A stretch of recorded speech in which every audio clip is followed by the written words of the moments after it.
What if we could work together to break the cycle of poverty and create positive global change? Not through charity, but through partnership. Free the Children works in collaboration with communities around the world who seek support to make lasting change through something called Adopt a Village. Using this model, locals learn how to independently sustain their communities through 5 pillars that work together to break the cycle of poverty, ensuring they will never need charity again.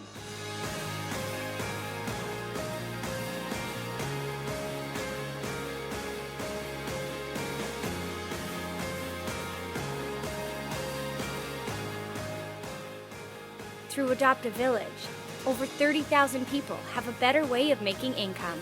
More than 2 million people now have access to safe, clean drinking water. Tens of millions of dollars in medical supplies donated.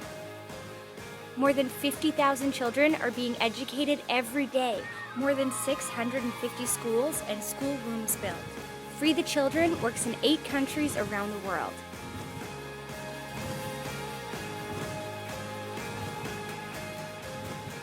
And when the communities are ready, the projects are fully handed back to them, allowing them to grow as independent, stable communities. It's not charity, it's sustainability. I am empowered.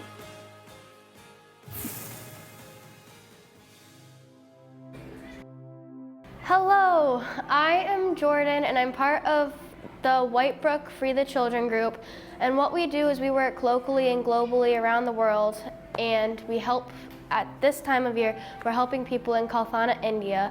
And after being in Free the Children for 4 years, what I really got out of it was I learned to be more selfless, and I learned to really look and put myself in other people's shoes, because now whenever I speak, I think about what the other person would feel if I said what I was about to say. Same with people in Kalthana, India. They don't have water, so I put myself in their shoes, like we just did the walk. And we went and we put ourselves in their shoes and we raised money for them, because now we really know what they feel like. And I think after doing Free the Children for 4 years, you really learn to put yourself in other people's shoes and really learn what they have to go through and see what you might have to go through too.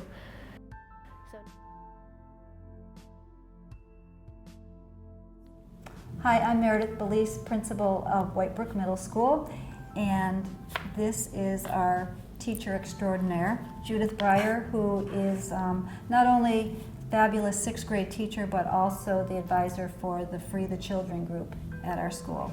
And Judith, why don't you speak about Free the Children? Well, Free the Children is part of the After Zone program here at Whitebrook Middle School, and it's we're an organization that's international. We work locally and globally. Our local initiative is to work with the East Hampton Community Center, whether it be through coat drives or toiletry drives or food drives, and we also serve at their community dinners once a month. And then our global initiative is working with Kalthana, India, as well as also Malala Fund. The Malala Fund is an organization that was started by Malala, the young woman who at age 18 won the Nobel Peace Prize for her work in not standing down after the Taliban shot her, to support girls' education in Pakistan, as well as other areas of the world where girls are not allowed to go to school. So she created a fund to do her work, and Malala Fund and Schoola partnered together. Schoola is an organization that works online to sell used clothing, and what we did is we collected used clothing that could be for Malala Fund, that could be sold on the Schoola website, and Malala Fund gave us bags that were around 2 feet by 2 feet, and they were stamped and paid bags. We asked our whole Whitebrook community to fill a bag with clothing that is gently used and gently and washed, and then we collected 114 bags, and Schoola has estimated that each bag, pretty much they estimate the cost they can get for each bag would be $50. So we basically generated $5,750 for Malala Fund to go towards girls' education globally.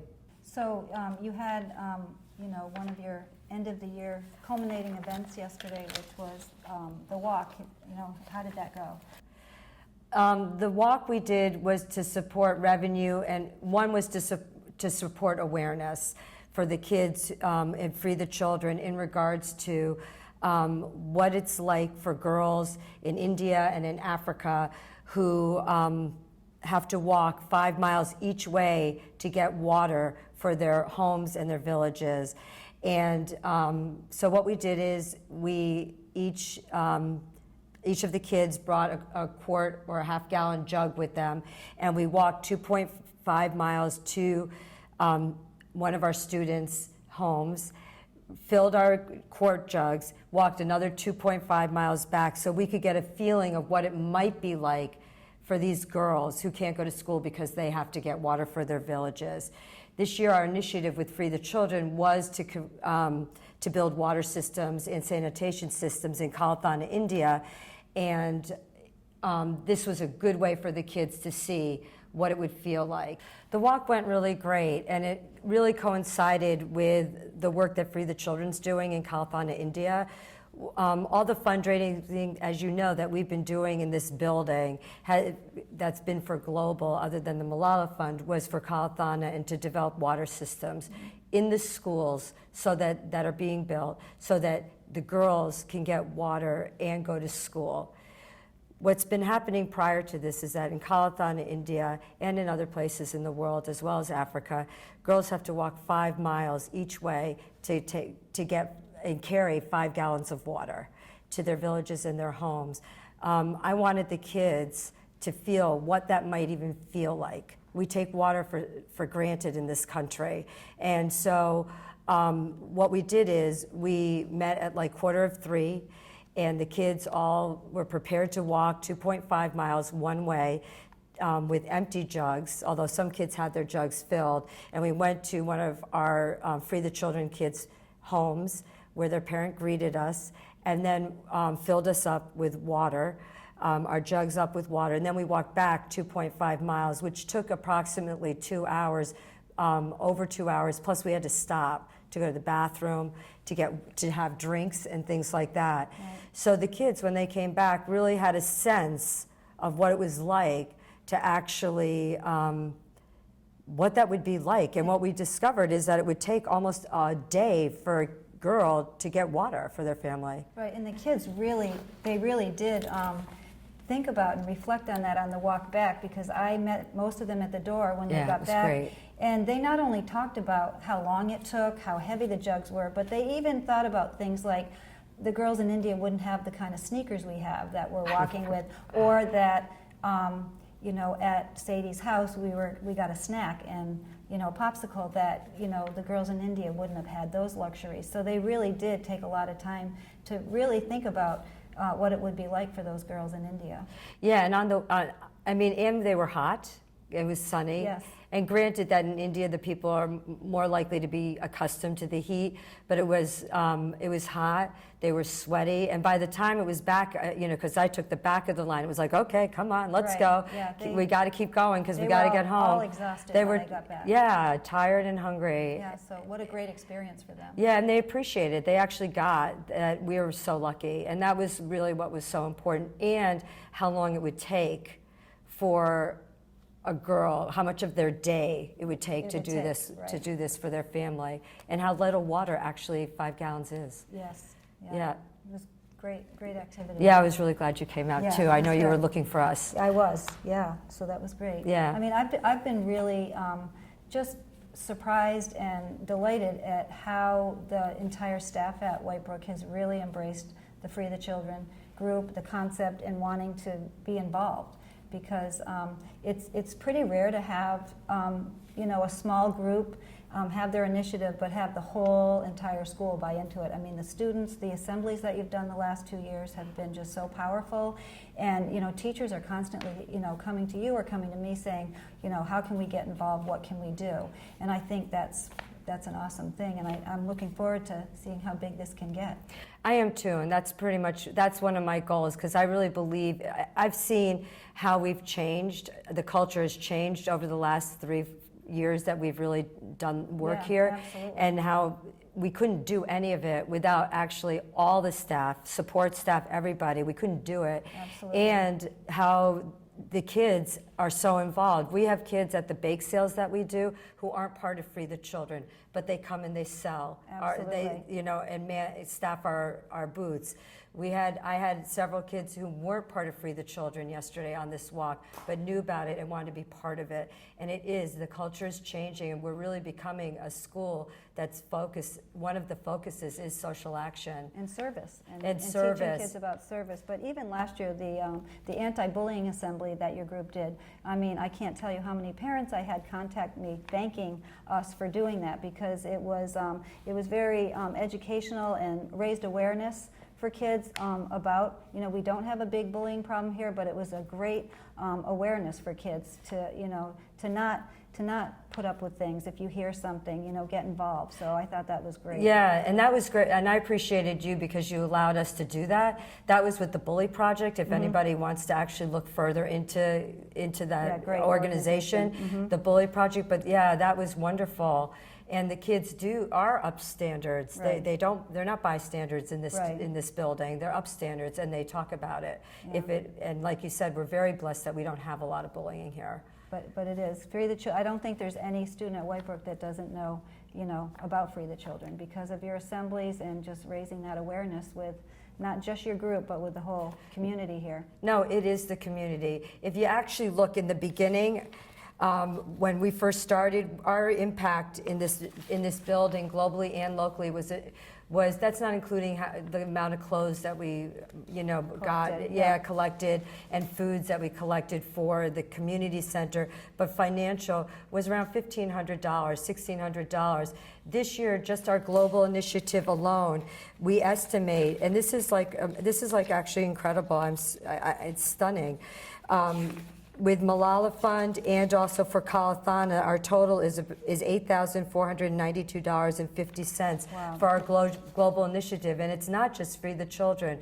We may create the street or the avenue to give, but it's this community, and it's not just Whitebrook, it's the community at large that's starting to help. East Hampton is starting, they're hearing about our programs, whether it be through ECAT, or other ways. Their kids are sharing it, and they're coming to our bake sale, and helping people from out. The word is getting out. Yeah, it's getting bigger, and we had said our goal is to become a Free the Children school, and I think we're almost there. We are. I think we are also. And the good news is that other organizations in the community this year have come to me and said that we want, while you're running a campaign, we want to run one in our community or little area in town, and we want to support you and give everything to Whitebrook, and it will be part of Free the Children. And awesome. that's, I believe, East Hampton as a town can become a town that really is interested in service and social action. Absolutely. I can't thank you enough for all of your energy and your enthusiasm and the love you give to not just your group, to our whole school, because we're definitely a better place because of you. Yeah, but I need to thank you because you allow it to happen, and actually it's all of us working together that makes a difference. We all matter, and together we have an incredible impact. Thank you. Thank you.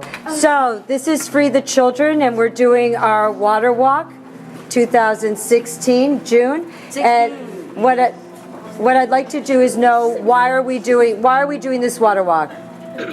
Go ahead, Okay. Lene. Girls in Calcutta, India can't go to school, so they have to get water. So they go 5 miles every day to get water, and so they can't go to school, and they have to carry water. Hi, I'm Alice. Hi, I'm Fiona. And we're with Whitebrook Free the Children, and we wanted to tell you about something we did yesterday. Yesterday we went on a water walk to see what it felt like for the girls in Kalathana, India, who have to walk 10 miles each day to get water.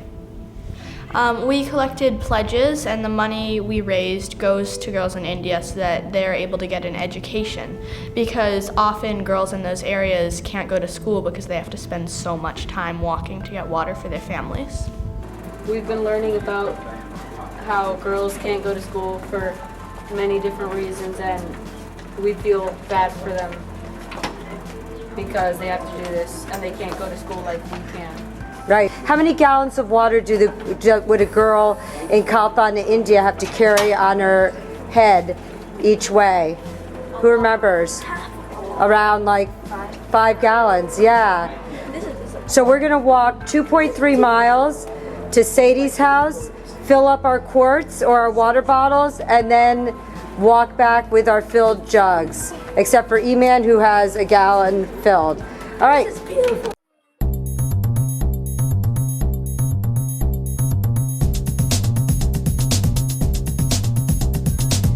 People are getting hot. Let everybody have a voice. It's really hot. People are being annoying. It's hot.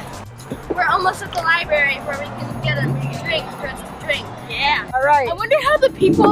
I want to search how the girls felt because we're tired and I wonder how they must have felt.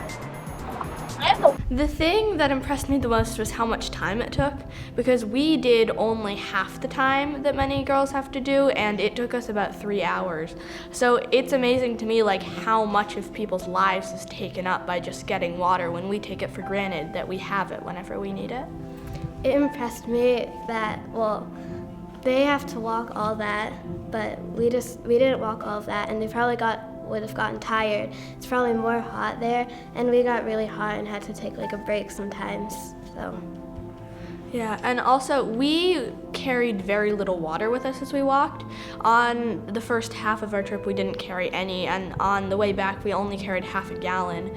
And girls there often have to carry as much as 5 gallons, and I don't think any of us would have been able to physically do that. So it's impressive to me like how strong you have to be just to like live in other places in the world. yeah.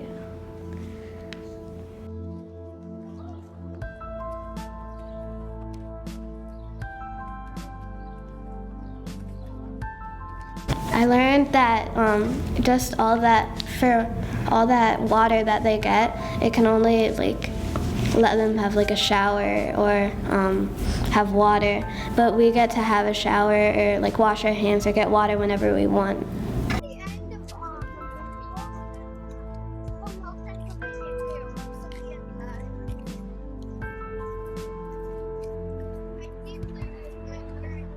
Hey girls! Turn around and wave!